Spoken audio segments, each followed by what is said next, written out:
Hi everyone, it's Michael Fox from the UK Gaming Media Network and the Little Metal Dog Show here, live at the UK Games Expo 2012. We're back again, once more, and we're joined for our final stream of the day by Richard and Tony from the UK Games Expo themselves. They are the guys who were responsible for the whole thing. Gentlemen, good afternoon. Good afternoon. Good afternoon. How are you? Are you stressed yet? We haven't even opened the show properly yet, and you guys are just like running around like idiots.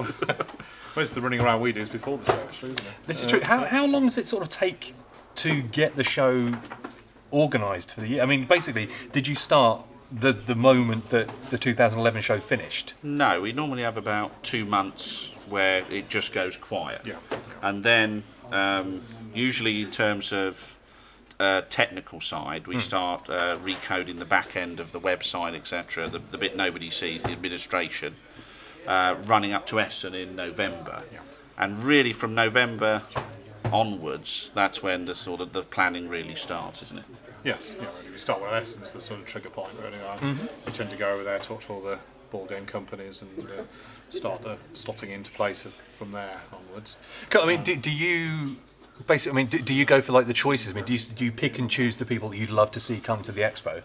I think what we normally will do is I will look at any UK company that we haven't spoken to. Well, we'll speak to all of them, but ones we haven't seen before, and go and have a chat with them anyway. Well then, yeah, we'll have a look and see who we fancy coming along, really. How long's the expo been running now, like officially? 2007 was the 2007 was the first year. one. And from those early roots, what major differences have you seen? I mean, obviously it gets bigger and bigger every year, but have you seen any other changes? I think there's a lot of things that happen. I mean, we didn't have much in the way of costume groups the first year or so, and that's grown. No, I mean, yes. I mean, what we've tended to see is tournaments grow. So, I mean, War Machine Hordes, which started out fairly small, is now taking over sort of half this top floor. Yeah, just over there. Tables everywhere. With, up to 120 players scheduled for that. I think we've seen, a lot more publishers. So this year we've got Mayfair Games coming, which is a new thing for us. It's bringing them in, but we provided the demo team for them. Cool. So one of the things we found at Essen and with American publishers, they're not going to spend £3,000 to send one person over to demo. So how do we get those companies to come to show their games? And so what we've done is we provide the demo team, we pay the demo team, and that gives them a presence. So that was something that really came through meeting Larry Rosnai and going to Essen. And really for next year, that will be one of the key things, is we're using Mayfair as a sort of guinea pig for this model. And we're really be looking to see that grow so we can pursue those bigger publishers. So this year, obviously, it's the a 3-day event, kind of.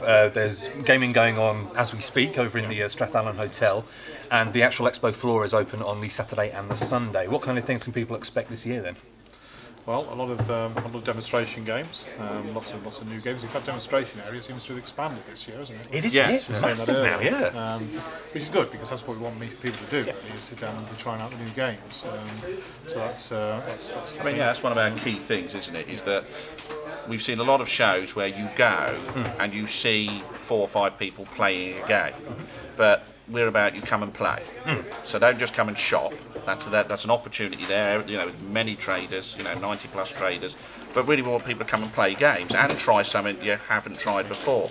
So this year we've got something called the UK Expo Ambassadors, and the only role for those individuals is to see people who look lost and not sure. It might be a family who are going, "Oh, what's going on here?" We came to see some stormtroopers and all these games, and actually say to them, "Look, well, have you tried playing this? Have you seen the family zone?"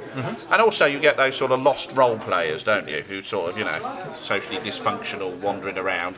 And the ambassador's job is to go and talk to them and say, "Look, are you playing a game?" Because we want people to come and have a good time. Yeah. And so, everything is geared towards engaging people to play, to sit down together, and to go away and say, "You know what, that was a really great weekend." Yeah. I mean, the family zone now, when we first did it, I think the first idea we had 12 children playing a game in the very first year in 2007, something like that. And now it's the whole room. Yeah, again, it's an immense space, and there's a huge Retsami set up over there, and there are literally tables and tables and tables filled with so many different games. It's fantastic to see. And tomorrow and Sunday, that place is going to be rammed. It's going to be absolutely packed out, which is great. It always runs from opening point to closing. We have to effectively shoot them out at the end because they won't move. So we're looking forward to that. Cool. Other stuff we've got going on this year, of course, there's the this UK premiere of Going Cardboard as well. We're going to be showing that a couple of times. Yes. That's going to be pretty cool.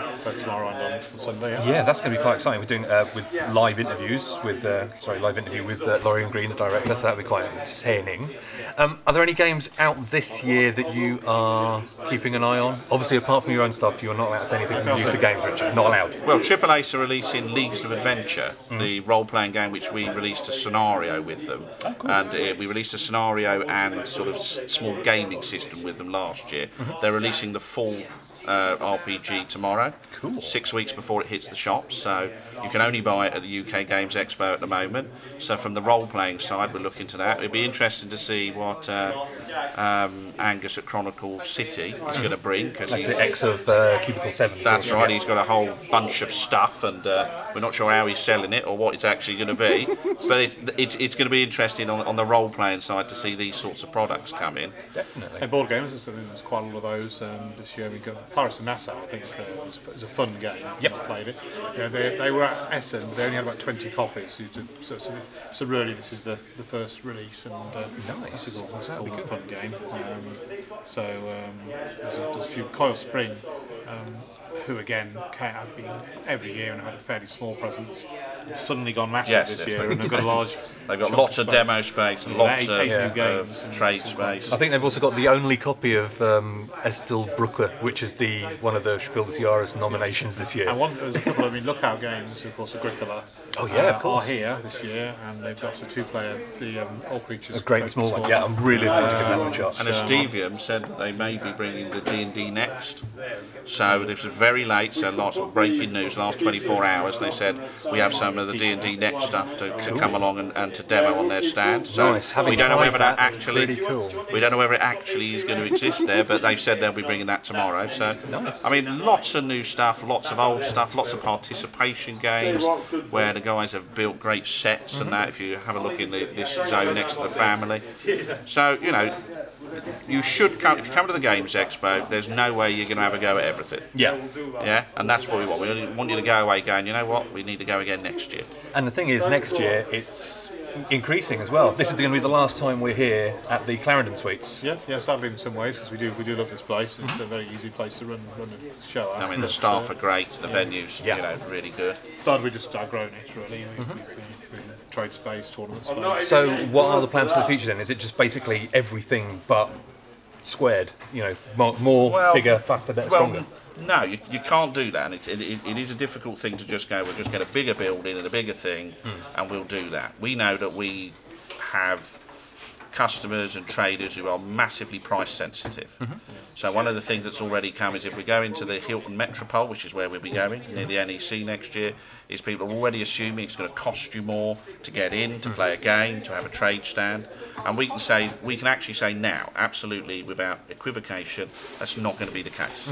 We have worked very hard to come up with a pricing structure, which means if you took the same space this year, next year that you did this year, it's going to come to within, a few pounds, a few rounding pounds, the same sort of price. Entry fees the same, but it is a different model of running a convention, isn't it? Because here we don't deal with accommodation at all.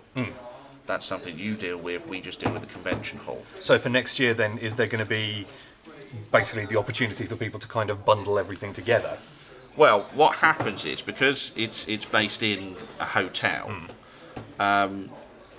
the opportunity to come on the Friday and be there till the Sunday, everything going on in the same place, means that if you get your room there, then that will all happen under the same roof. Now you'll still book the room yourself, but through a special website interface from the Hilton, so you can book it at our special rate. And then everything, instead of here where at 5 o'clock we have to transfer over, then we have the Strath Allen, and it becomes a little fragmented. There, you can come in and you can basically game until you fall over. Yes? I think that's going to prove quite an interesting change. It's very much the American convention model. That's the kind of way that I see it. The way that stuff like Origins or Gen Con is run, for example, that's... it's held in a hotel facility or has a hotel facility very much close on site, and everything is just there. So it'll be interesting to see how the expo itself evolves. Yeah, so the first year, in 2007, we didn't. I think we had one or two small function rooms over there. Just to be, last minute, we booked one and just say, "Come along." And no more than about 80 people did that. Whereas the last few years, the Stratford just completely fills out. So Yeah, it's people playing on the absolute floor. jam. It's like trying to find even the smallest table space. Yes. And we booked the Hagley Hotel next door as well, and that's for the role playing. In fact, we booked the hotel for our GMs. So the Hagley Court Hotel, we actually just book it out entirely. We've been to see him. He said we'll have all your rooms, and that's where we house our GMs. Then you have people gaming over at the Quality, the Apollo, and so it's just So great. it's been happening. There's clearly a demand for that. Yeah, People certainly. want to be able to stay and play. So let's try and see if we can provide that. Nice one. But you have to go steady. Yeah. Yeah, because in the end, the books have to balance, and we've never been about the money. We've always been about the hobby and the games. But in the end, nobody wants to lose their house. This is very, very true. And that can happen if you're not careful. Definitely. Well, I think pretty much everybody here and everybody who'll be visiting over the next couple of days is grateful that you guys took that gamble in 2007 and said, let's put on a show, basically. Let's do the show right here. And now we've got this fantastic event that we all love to come to. We all love to see it. And basically, thank you very much. And here's hoping that next year sees it grow and continue. Yeah, we're looking forward to that. Thanks very much. Thank you. Yeah.